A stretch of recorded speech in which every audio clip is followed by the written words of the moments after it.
E aí pessoal, tudo bem?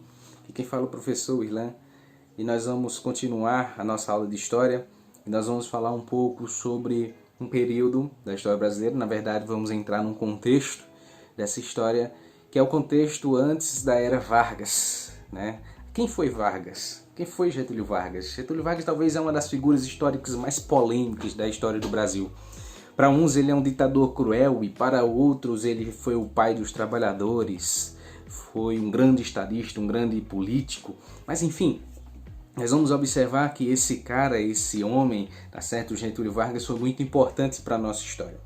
E espero que vocês, estudem e que vocês foquem nessa aula e que vocês também procurem ler mais sobre esse período histórico que é muito interessante, que é um período onde trouxe o sentimento nacionalista, onde a política de Getúlio Vargas é uma política voltada ao nacionalismo, voltada à ideia de pátria, de se sentir pertencente a um lugar como, por exemplo, o Brasil, o brasileiro se sentir-se brasileiro. Então essa foi uma das brigas, uma das lutas de Getúlio Vargas, e que de fato o sentimento brasileiro ele surge a partir de 1930.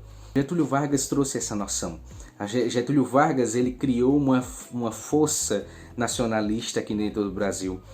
A política dele, como era uma política nacionalista, uma política voltada ao nacional, ao Brasil, ele trouxe essa ideia. É muito interessante estudarmos isso, pessoal. Getúlio Vargas, que era uma figura extremamente popular. Getúlio Vargas que, por exemplo, no seu enterro, quando ele morreu, mais de 50 mil pessoas foram visitar o seu túmulo. Então é um cara que era muito popular.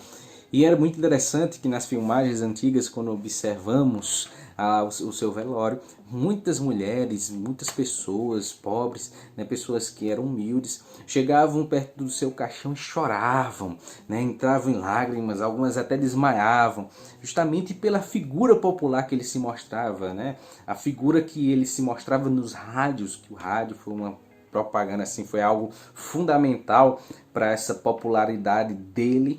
Enfim, nós vamos observar isso daqui a outros vídeos, mas esse vídeo é mais para falarmos do contexto da Era Vargas. O que aconteceu antes da Era Vargas? O que estava acontecendo nesse período antes da Era Vargas? Por exemplo, lá na Europa nós observamos que surgia na Europa alguns movimentos fascistas. Na Itália, por exemplo, lá em 1920, vai surgindo esse movimento fascista, na Alemanha também.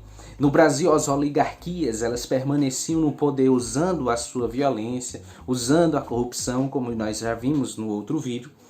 E essa situação gera várias revoltas aqui dentro do Brasil, como nós já vimos, a revolta do cangaço, o Canudos contestado, a revolta da vacina, a revolta da chibata. Então acontecem várias revoltas no Brasil, como uma resposta a essa política corrupta e violenta aqui dentro do Brasil. E nesse contexto também vários militares, os grupos militares, alguns grupos militares jovens, se revoltam pelo tratamento que essas oligarquias davam às Forças Armadas, que era um tratamento inferiorizando, colocando como se fossem secundários na história, secundários na política, que não eram. Tá certo? O grupo dos militares era um grupo forte, tá certo, na política, era um grupo muito forte. Tinham dois grupos fortes nesse período, nessa primeira fase da República, que eram as oligarquias, os fazendeiros e os militares. Foram eles, de fato, que expulsaram Dom Pedro II e fizeram um golpe militar, fizeram o golpe de 15 de novembro.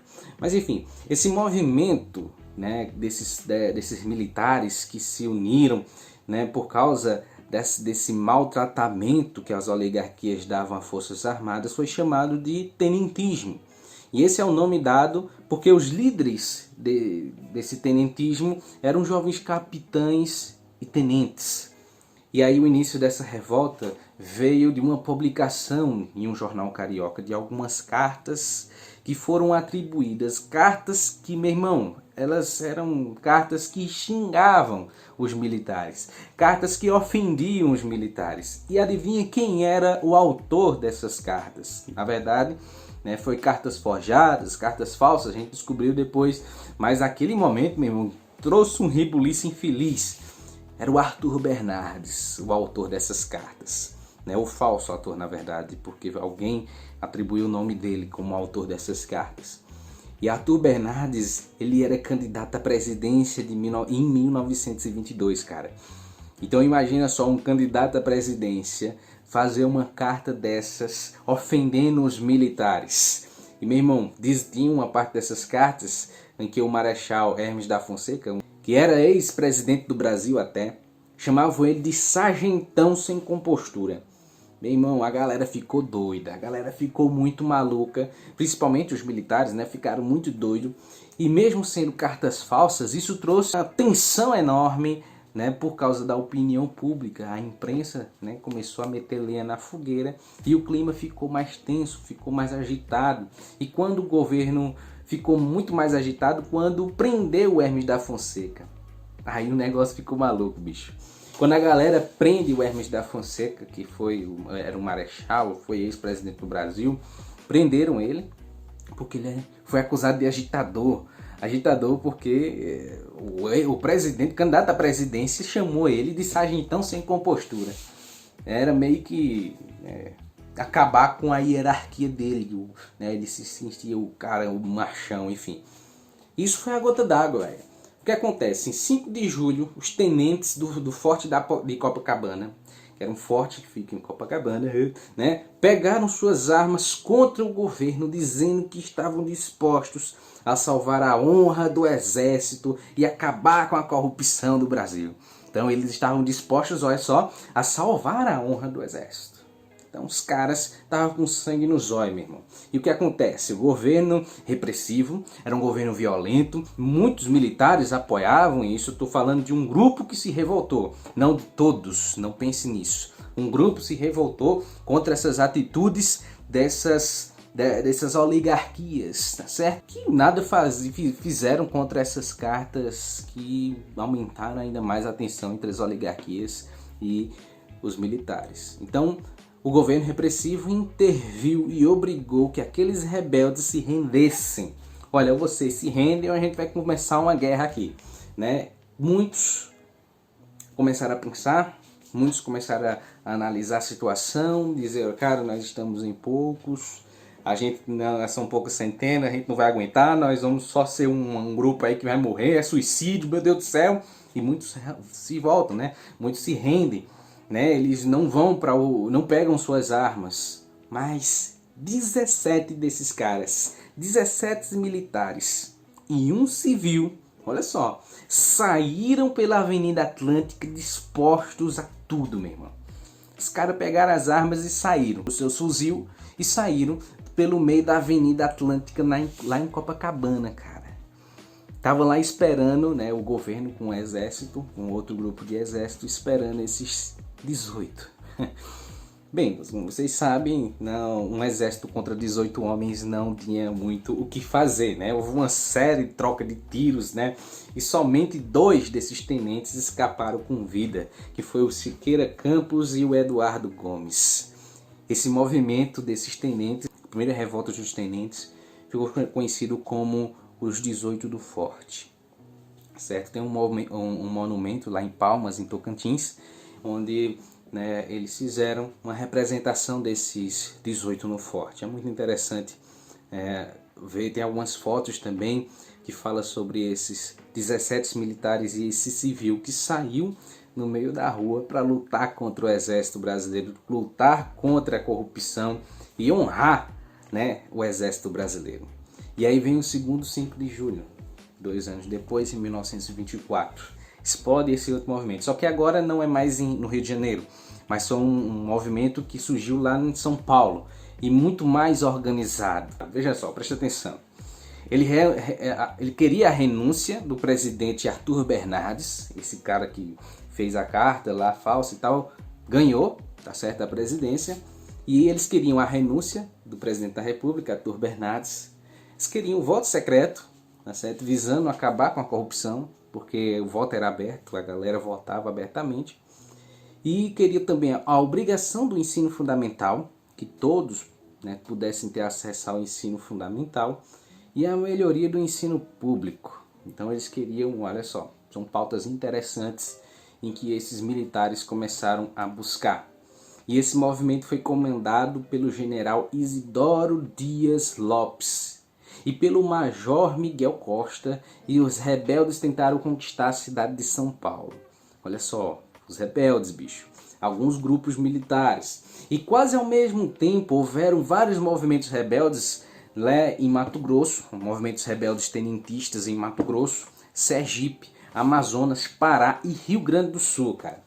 E com o maior número de soldados e o apoio da aeronáutica, o governo venceu esses tenentes. Então eles eram grupos rebeldes que surgiram, mas eles foram perdendo, né, por causa da pequena quantidade de rebeldes que faziam parte desses grupos. Mas eles não desistiram, tá certo? Cerca de 1000 soldados formaram o que a gente vai chamar de Coluna Paulista e deixaram São Paulo em direção à Foz do Iguaçu, lá no Paraná.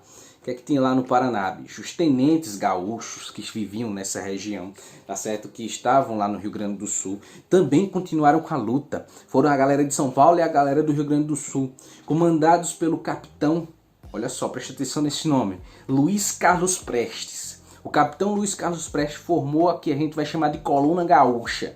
E eles marcham para a Foz do Iguaçu para encontrar-se com essa coluna de São Paulo e unirem-se.